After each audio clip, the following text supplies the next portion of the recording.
주의 말씀이 저와 여러분의 삶에 함께하고 고백이 되고 열매가 되기를 주의 이름으로 부탁을 드립니다. 아멘. 어제 대구에서 한 아파트에 대한 뉴스가 나왔습니다. 두개동이 되는 아파트인데 35세 미만의 미혼 여성 근로자만 입주할 수 있는 임대 아파트였어요. 근데 그 아파트에 142명이 지내는데 그중에 94명이 신천지 교인이었고요. 그리고 46명이 코로나 확진 판정을 받았다고 합니다. 근데 그 42명은 모두 신천지 교인이었다. 이렇게 되어 있습니다. 결국 아파트 전체를 격리하게 되었어요. 이거를 코호트 격리라고 그러더라고요. 통째로 격리하는 거. 코호트 격리, 감염자가 발생하는 지역을 통째로 봉쇄하는 이제 조치를 하게 됐는데, 자, 작지만 어떻게 이 아파트 단지에 신천지 교인들이 이렇게 단체로 집중적으로 모일 수 있었을까라는 거죠. 다양한 의견이 있겠지만 거기에 있는 사람들을 집중적으로 전도했다 이렇게 말할 수도 있겠지만 좀 더 신빙성이 있는 이야기는 뭐냐면 가까운 곳에 그 신천지 건물이 있어요. 지파 건물이 있어서 1km밖에 안 된대요. 움직일 수 있고 쉬운 곳. 그러면 자주 사람이 모여서 있어야 될 곳이 필요한데 그 가까운 곳에 이 아파트 단지가 있었고 포교 활동을 위해서 신천지는 보통 어떻게 해요? 가출을 하잖아요. 가출을 하면 있을 곳이 필요하잖아요. 그 있을 곳을 마련해서 그래서 그 지역 그곳에 모여서 특별히 여성들만 또 가출한 신천지 여성들만 모여서 합숙하는 그런 개념으로 그 아파트가 이제 활용이 된 거죠. 그러니까 적극적으로 입주하도록 이렇게 근로하라는 이제 서류를 만들어 놓고 여러 가지 작업을 해서 의도적으로 거기에 더 집중적으로 이렇게 근로할 수 있도록 입주할 수 있도록 했을 것이다 이렇게 이야기를 합니다. 만약에 이것이 맞다면 우리는 그것을 어떻게 봐야 할까라고 하는 거죠. 가출 여성 청년들의 합숙과 포교를 위해서 집단적으로 합숙할 수 있게 한 것을 어떻게 보아야 할까라는 거죠.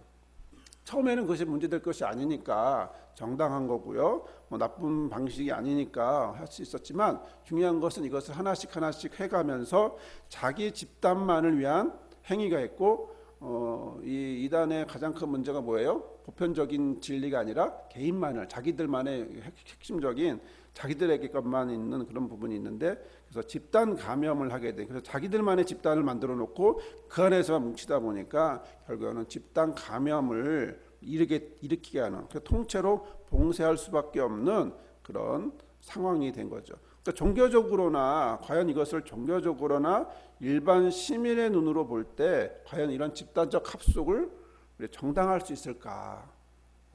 그렇게 좋은 눈으로 보지는 않을 것이다라는 거죠.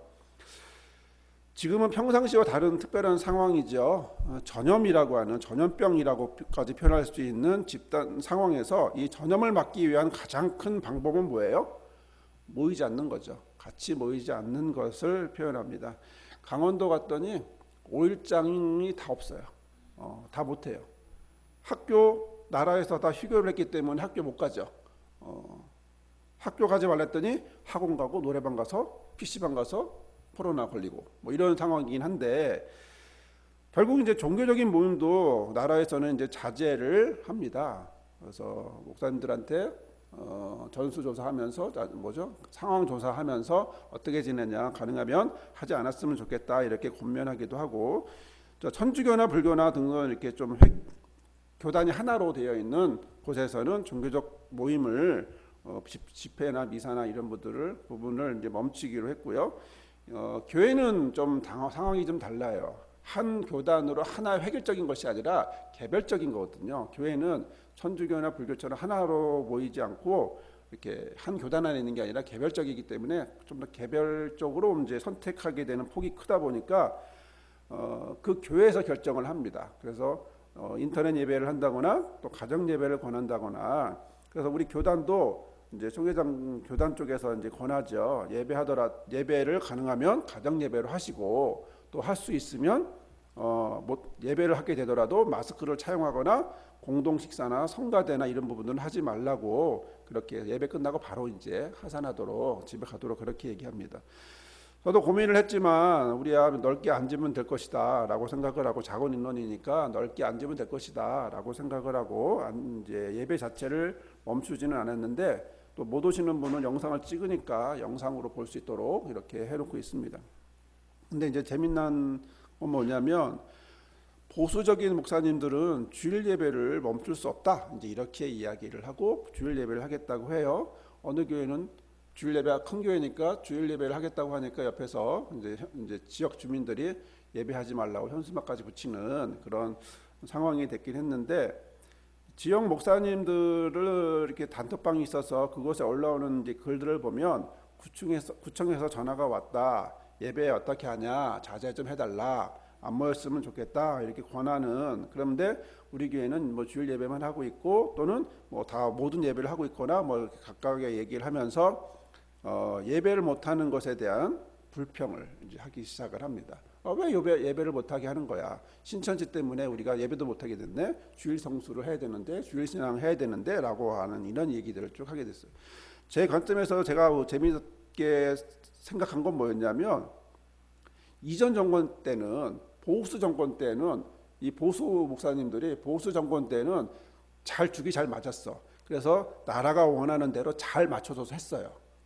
근데 정권이 바뀌었잖아요. 소위 진보 정권이라고 하는 정권으로 바뀌었잖아요.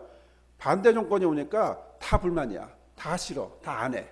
근데 우리 교단은 진보 교단이다 보니까 이전 보수 정권에 대해서는 다 반대했어.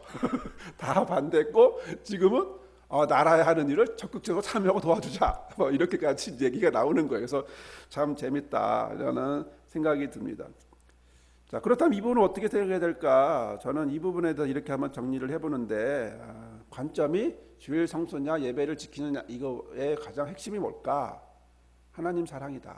하나님은 사랑이다 라는 관점에서 이야기해야 되지 않을까. 안식일을 지키고 주일을 지키는 거 기독교 신앙에서 핵심입니다. 이거 뺄 수 없습니다. 이거 빠지는 순간 아무것도 아니게 되죠. 그런데 상황 속에서 지금 주일 신앙을 지킬 수 없는 상황이 됐어요.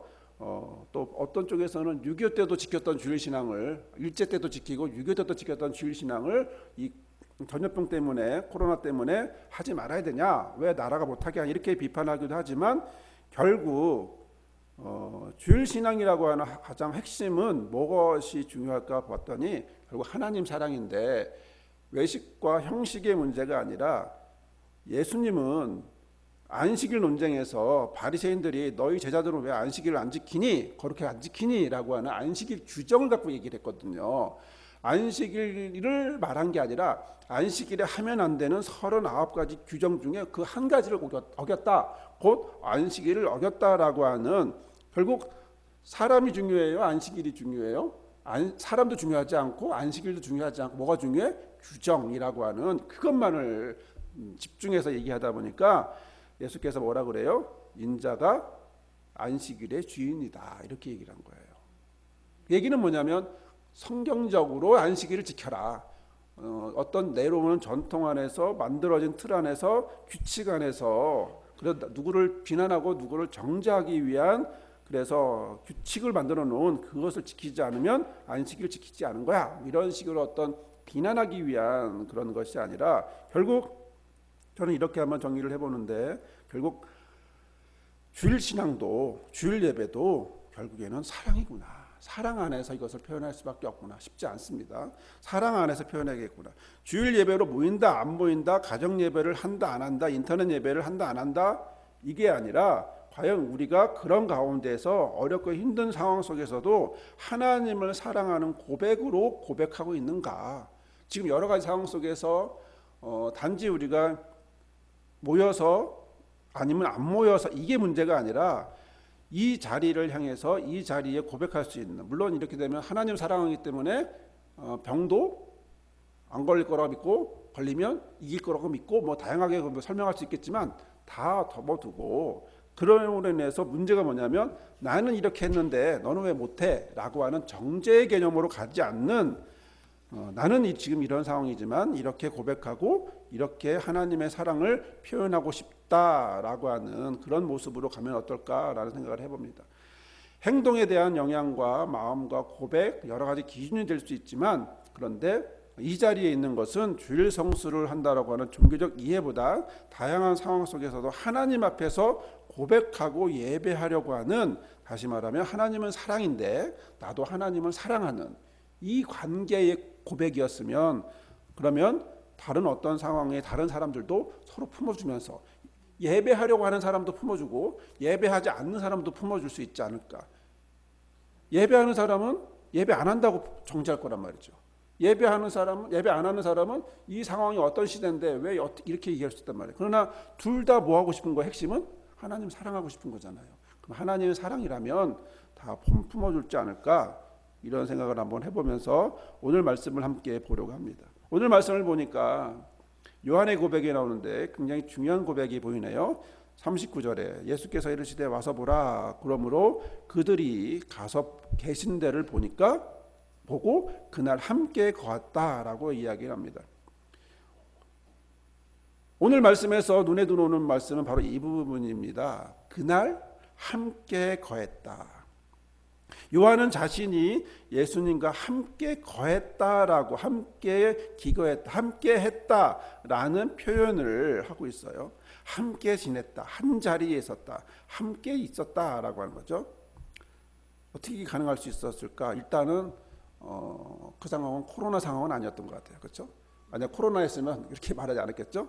아마 이 내용이 좀 많이 달라졌겠죠. 아무튼 뭐 그 당시는 함께 있을 수 있었고, 그거 뭐라고 하지 않고, 또 상황적으로나 어떤 상황에서든 사람들이나 어떤 상황에서도 예수님과 함께 지내는 것을 그렇게 많이 막거나 못하게 하지 않는 그런 상황이었다고 다행스러운데, 만약에 그랬다면 성경의 내용이 많이 달라졌겠죠. 여튼 그러나 우리가 보고 있는 내용 안에서 보면 우리가 알 수 있다시피 요한은 굉장히 중요한 기억을 하고 있구나라는 사실을 우리가 확인하게 됩니다. 얼마나 중요한 기억이면 이것을 적었던 수십 년 전의 상황인데도 불구하고, 몇십 년 전의 상황임에도 불구하고 그때가 한 10시쯤 돼. 10시는 당시 이스라엘 날 시간 개념으로, 우리 개념으로 말하면 오후 4시예요. 그러니까 내가 예수님과 함께 지내기 시작한 게 그날 한 4시, 오후 4시쯤에 예수님과 같이 지내기 시작했지. 얼마나 소중한 기억이면 그렇게 말할 수 있었을까요? 얼마나 소중한 기억이었으면 그때 시간, 그때 날짜, 그때 상황, 그때 분위기 뭐 이런 것까지 다 기억을 하니까 이렇게 기록을 할 수 있지 않았을까라는 거죠. 여러분, 우리가 어떤 것을 기억하고 살아갈 때 어떤 기억을 통해서 우리가 살아갈까? 우리가 살아가면서 인생에 중요한 영향을 주는 어떤 특별한 사람을 만났다면, 예를 들어 배우자를 만났다면 그 배우자를 만났던 첫 만남, 무엇을 했는지, 가끔 이제 텔레비전에 게임을 하잖아요. 부부 딱 쳐놓고 적으라 그러잖아요. 어디서 처음 만났니?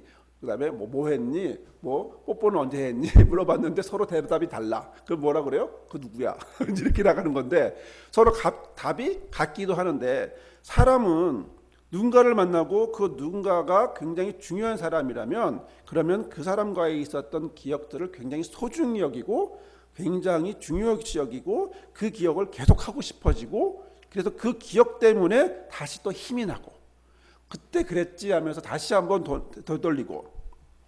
우성이가 지난번에 친구들하고도 얘기하면서 우리가 어떻게 친구들하고 그랬다잖아요. 우리가 어떻게 친해졌지? 쟤하고는 참 이랬는데 이렇게 해서 친해졌지. 자, 뭐예요? 지금 좋은 관계, 좋은 친구다 보니까 그때 그것이 처음 출발이 뭐 자연스럽게 어떤 마음이었는지도 소중하게 다시 되돌려 보고 의미를 부여하게 되는 그런 모습인 거죠. 자, 지금 우리가 배우자를 만나고 가족과 함께하고 자녀와 함께하고 이런 살아가는 모든 순간 속에서 우리가 그 순간 하나하나 것들이 굉장히 소중하고, 그리고 기억하게 되고, 또 기억에서 잊어질까 봐 카메라를 찍고 영상을 찍고 두고두고 보고 하는 그런 저와 여러분인데, 더 나아가서 지금 우리 앞에서 말씀하고 있는, 이야기해주고 있는 요한은 수십 년 전에 내가 만난 예수님은 이렇게 만났어 라고 이야기해주고 있는 거예요. 보이지 않는 예수님, 우리가 손으로 만질 수도 없는 그 예수님이 우리 삶 속에 들어와서 어떤 영향을 주고 있는지, 또 어떤 많은 좋은 시간을 우리가 지내고 있는지를 뒤돌아본다면, 이 요한의 고백이 저와 요한의 기억을 되살리는 이 행위는 저와 여러분의 모습에 신앙의 가장 중요한 모습 중에 하나인 모습이 되어야 되지 않을까 생각이 들어요. 지금 요한은요, 사도 요한은 굉장히 중요한 자신의 기억, 예수님을 처음 만났던 그 기억을 떠올리면서 그 과정을 요한복음 1장에 기록을 하고 있는 거죠. 다시 말하면 저와 여러분도 예수님을 처음 만났던 기억을, 예수님을 처음 만났던 이런 모든 좋은 그 기억들을 기록할 수 있고 고백할 수 있고 적을 수 있겠죠. 자, 우리는 지금까지 세례 요한에 대해서 함께 나눴습니다. 그리고 예수님을 기다렸고 광야에 있었던 시간, 세례 요한의 시간을 함께 나눴고, 또 예수님을 보자마자 보라, 세상 죄를 지고 가는 하나님의 어린 양이다라고 외쳤던 그 세례 요한의 고백을 우리가 기억을 합니다. 그리고 나서 35절부터 새로운 문단으로 시작하는데 35절의 말씀을 보면 세례 요한과 제자들이 함께 예수님을 바라보는 장면, 아까 그 장면은 요 앞에 있는 장면은 세례 요한이 광야에서 외칠 때 예수님이 나타나실 때 세례 요한이 보라, 세상 죄를 지고 하나님의 어린 양이다 라고 선포하고 알리는 그 장면, 다음 장면으로 어떻게 해요? 35절에 보니까 또 다음 날 이튿날에 요한이 자기 제자들 중 두 사람과 함께 섰다가 예수님의 거니심을 보고 말하되 보라, 하나님의 어린 양이로다. 두 제자가 그의 말을 듣고 예수를 따르거늘이라고 말합니다. 자, 여기서 보면 첫 번째 세례 요한은 무엇을 하고 있나요? 보고 있죠. 보고 있습니다. 뭘 보고 있나요? 복음을 전하고 있는 거니시는 예수님. 뭐 하면서 거닐어요? 복음을 전하고 고치시고 사람들에게 가르치시는, 치료하시는 이 하나님의 일을 하는 예수님, 이 예수님을 세례 요한이 보고 있는 거예요. 멀리서 보고 있는 거예요. 내가 하나님의 어린 양이라고 말했던 그 사람을 다시 한번 보는 겁니다. 저 사람 맞나? 확인하는 거죠. 다시 보면서, 그리고서 다시 뭐라고 얘기합니까? 두 번째 고백을 다시 한번 재차 확인합니다. 맞구나. 정말 그 사람 맞구나. 내가 그렇게 30년을 기다렸던 그 사람 맞구나 하면서 하나님의 어린 양이라고 다시 한번 평생을 바라봤던 메시아라는 사실을 다시 한번 이야기를 하고, 그리고 세 번째 관점에서 이제 사도 요한의 관점으로 딱 움직여지기 시작합니다.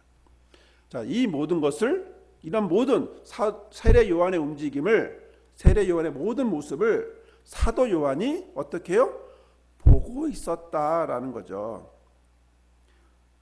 37절에 뭐라 그래요? 두 제자가 그의 말을 듣고, 자, 그동안 들었고 보았고 했던 이것을 보면서 사도 요한의 관점, 이제 모든 것을, 그동안 보았던 모든 것, 세례 요한의 고백, 예수님의 거니심도 다시 이제 시점이 바뀌어지는 것, 뒤로 쭉 빠지면서 지금 세례 요한을 보고 있는 사도 요한을 보는 관점으로 빠지는 거 있는 거, 빠져서 이 다시 전체를 보게 되는 거예요.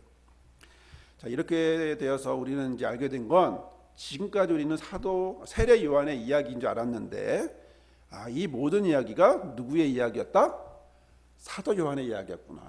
사도 요한의 관점, 사도 요한의 시선을 통해서 요한복음 1장이 기록되고 있었구나 라는 걸 보게 됩니다. 1장 1절 태초에 하나님이 말씀이 계셨다 라고 말하는 그 고백부터 시작해서 세례 요한의 고백까지 이어지는 모든 과정이 누가 보고 있는 거예요? 여러분이 드라마를 텔레비전을 보듯이, 여러분 영화관을 스크린으로 보듯이 누가? 사도 요한이 보고 있는 거예요. 보면서 지금 그 얘기를 하고 있는 거예요. 그리고 이제 이 시선을, 사도 요한의 시선은 어디로 갑니까? 38절 예수께로 간 거죠. 지금까지 사도 요한을, 세례 요한을 봤다가 이제 어디로? 예수께로 딱 옮겨지게 된 겁니다. 그래서 물어보는 겁니다. 38절 읽어봅시다. 예수께서 돌이켜 그 따르는 것을 보시고 물어 이르시되 무엇을 구하느냐? 이르되 랍비여 어디 계시오니까 하니. 아멘.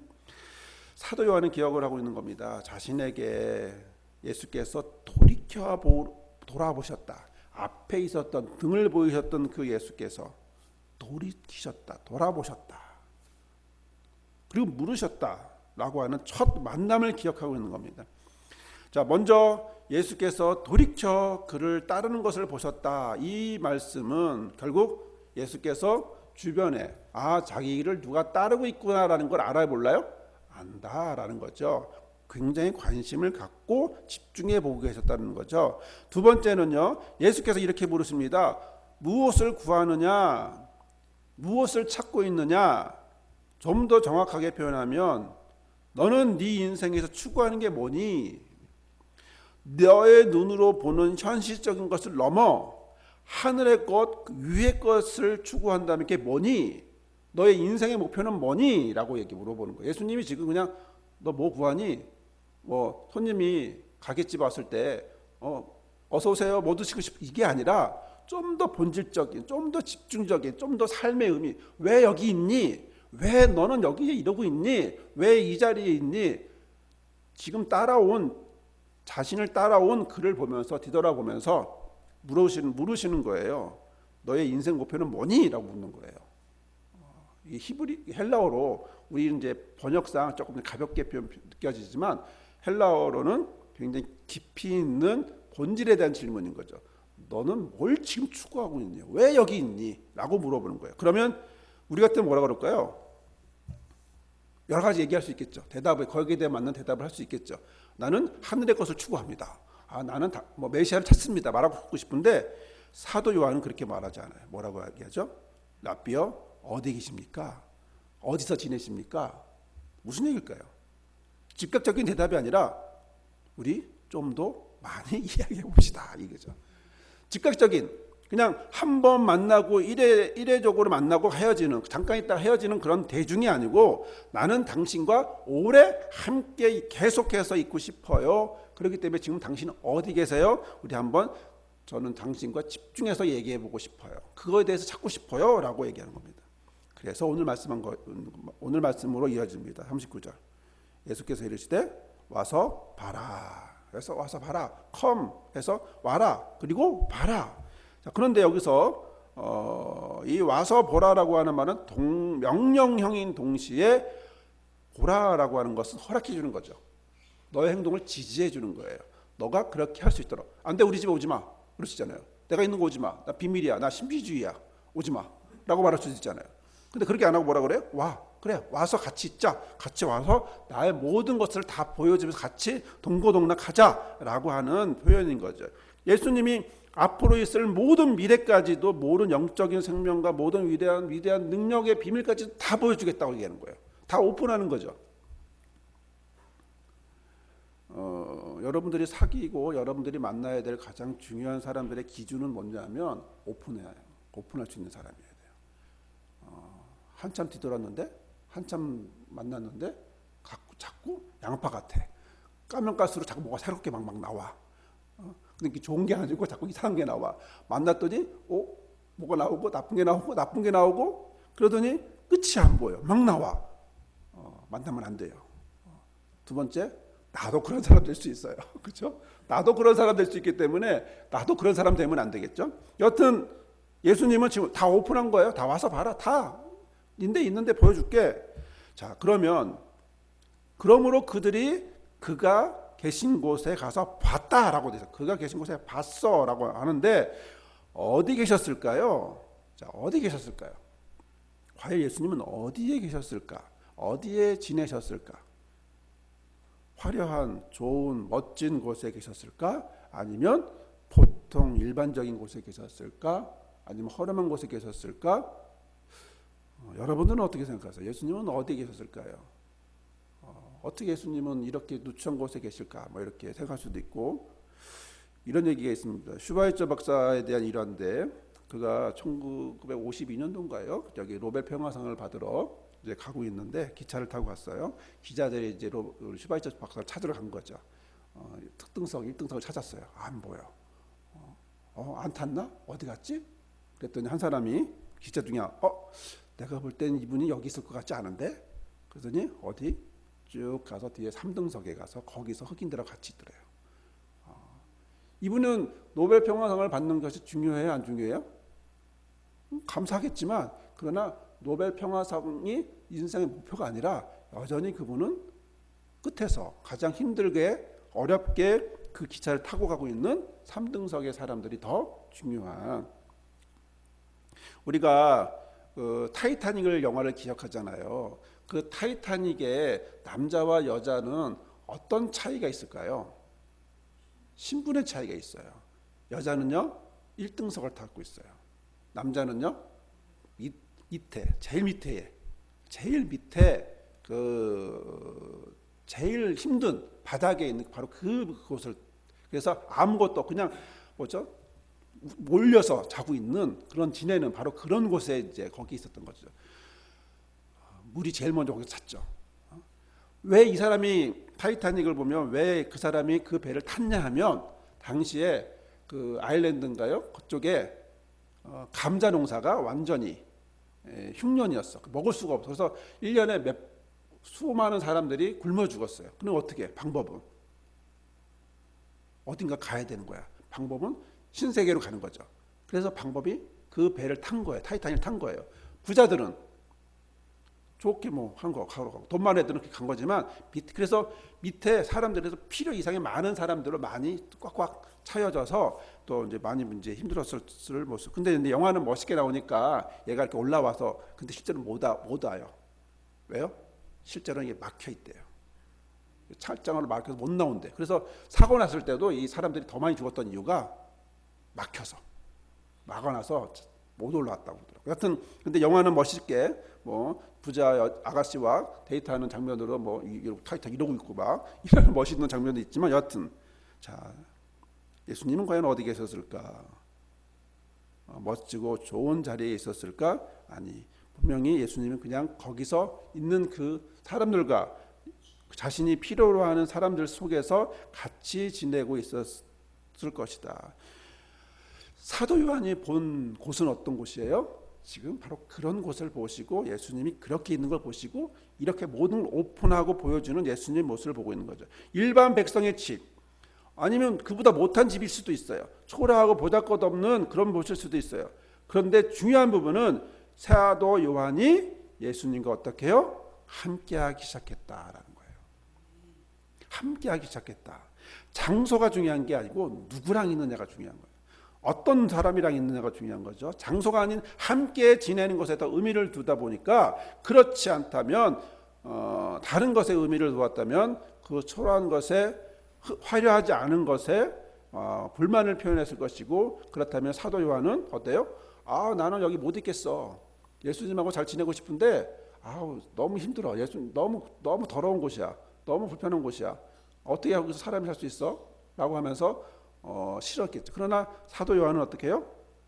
그거와 상관없이 예수님과 함께 있고 싶은 고백의 모습으로 같이 있었구나 하는 것을 다시 한번 여기서 이 단어 하나에 문장 하나에 우리가 확인할 수 있습니다. 자, 그렇게 사도 요한은 예수님을 만난 것에 특별한 기억을 하고 있었어요. 얼마나 특별했냐면 아까도 말씀드린 것처럼 예수님과 함께 있었던 그 장소, 그 지역, 그 상황, 그리고 더 나아가서 앞으로 함께할 3년, 더 나아가서 평생 함께할 그 모든 시간과도 함께할 것을 고백하면서 그 순간 몇 시인지까지도 알게 되는 바로 그 기억을 사도 요한은 기억하고 있는 거죠. 그렇게 예수님을 만났던 사도 요한은 이후로 3년 내내 예수님과 함께 지냈고요.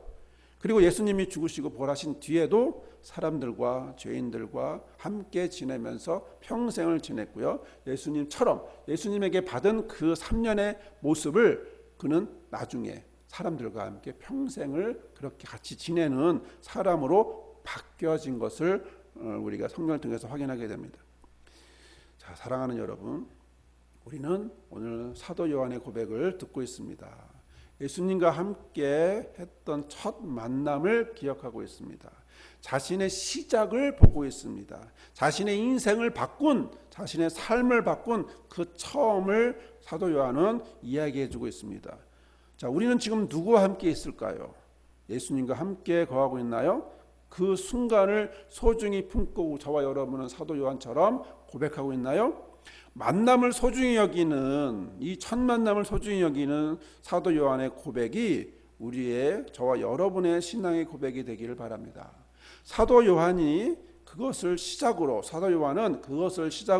3년을 그리고 그 이후에 수십 년이라고 하는 평생을 예수님처럼 예수님과 함께 예수님이 그 자리에 없다 할지라도 예수님과 함께 하듯이 그렇게 지냈고, 그래서 이 함께 거했다라고 하는 이 말이 예수님처럼, 예수님과 함께, 그리고 그때부터 시작한 3년은 수십 년 지난 뒤에도 계속해서 똑같은 모습으로 사도 요한은 지냈구나.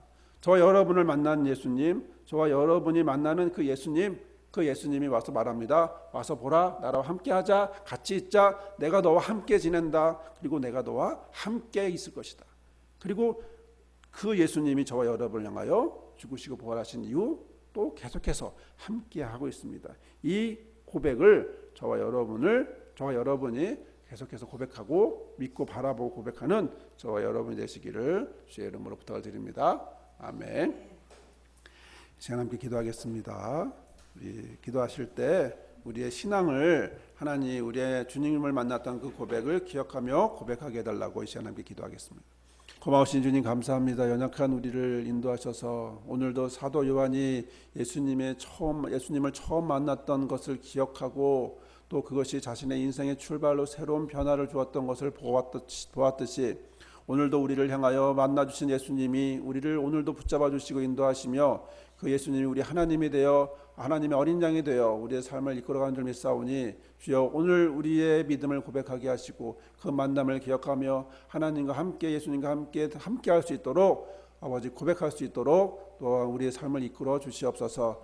순간순간마다 연약한 믿음 안에 있는 우리를 붙잡아 주셔서 그 기억을 나게 하시고 또 하나님이 함께 하심을 깨닫게 하시고 오늘 이런 힘든 중에서도 그러나 하나님이 함께 하심으로 다시 한번 일어나 나아가는 은혜의 열매를 허락하여 주시옵소서. 주 앞에 나와 예물을 드리게 하시고 그 예물이 하나님 앞에 응답되며 고백되며 그리고 열매 맺을 수 있도록 함께하여 주옵소서. 이제는 이 땅에 오셔서 우리를 위하여 죽으시고 부활하신 예수 그리스도의 은혜와 그 아들을 보내셔서 우리에게 믿음의 고백을 하게 하시는 아버지의 크신 사랑과 날마다 순간마다 우리가 낮아지고 무너지고 괴로워질 수밖에 없는 삶에서도 다시 믿음 안에서 이겨내고 용기를 갖게 하시는 성령의 도우시고 함께 하시고 붙잡아 주심이 오늘 주의 말씀을 듣고 고백하는 주의 자녀들 삶 위의 고백 위에 사도 요한이 처음 그 순간을 기억하고 자신의 인생을 드렸던 것처럼 오늘도 우리 예수를 만났던 하나님과 함께했던 그 기억을, 그 신앙을, 그 고백을 다시 한번 되뇌이고 다시 한번 붙잡고 나아가기를 결단하는 모든 성도들 삶 위에 가정 위에 우리 교회와 10만 회보타리 위에 영원히 함께하옵시기를 간절히 축원하옵나이다. 아멘.